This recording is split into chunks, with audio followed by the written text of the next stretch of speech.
It's Wednesday. Here's the word. Get your head in the game.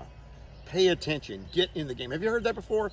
If you've played sports, I've been told that a few times. I remember a coach getting in my face, roaring at me, and he said, get your head in the game. Those weren't the exact words that he used, but that was the concept he was trying to say. We're all big sports fans in our house, and we've seen all the games and the close-up shots of the sidelines and the coaches, the last few minutes of the basketball game, seen Coach Gentry. Come on, boys, get your head in the game. That means pay attention, get engaged. What are you going to lock in on during these times? Well, on a Wednesday, I've just come to encourage you.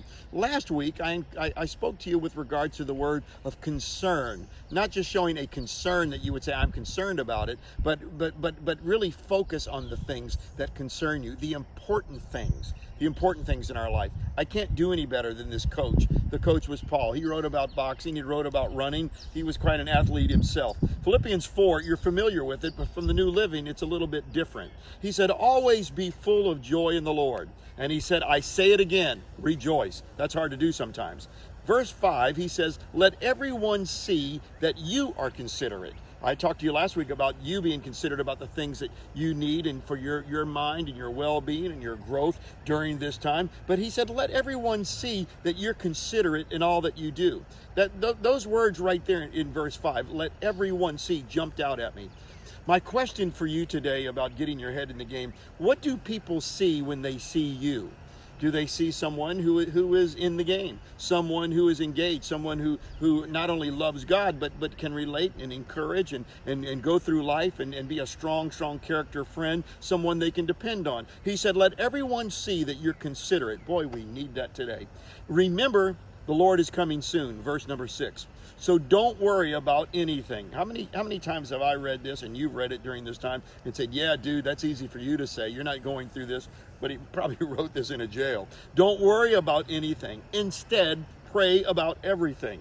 Tell God what you need. The old timers went, Jesus on the main line, tell him what you want. Tell him what you need and thank him then for all he's done. Verse 7, remember 6, tell God. Thank him. Verse 7 now says, then you will experience God's peace, which exceeds anything we can understand. That's what happens when you get your head in the game, when you are thanking and praising at the same time. I like this. This is so strong right here. He said, his peace will guard your heart and your mind. This is where the war is right now. His peace will guard your heart and your mind as you live not in him, it says in him, but I wrote in parentheses, and for him, Jesus Christ. So verse 8, now dear brothers, one final thing. Fix your thoughts on what is true, what is honorable, what is right, what is pure, what is lovely, what is admirable. Think on these things. Get your head in this. Think on these things that are excellent and that are worthy of praise. Keep putting them into practice. Keep putting them into practice.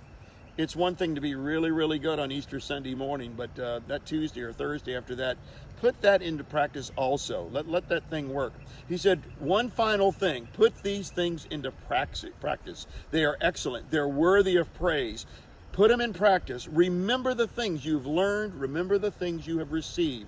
That's what this word is saying. Everything you heard from me, you saw me doing, get your head in this and get this. And he said, and then the peace of God will be with you.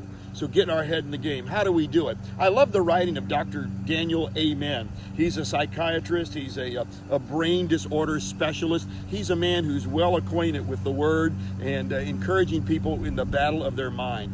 And he encouraged them during this quarantine time to meditate, to set focus, to have quality time, to answer email, to walk while you're taking phone calls, get some movement there. Take your supplements, family dinner, we've got that covered. We're all eating together now. Write down the things you're grateful for. Pray, and then he said, repeat those things. In other words, get your head in the game. He's done great things, whereof we are glad. That's a good Wednesday word. Be encouraged. Sunday's going to be a blast. I'll see you then. God bless.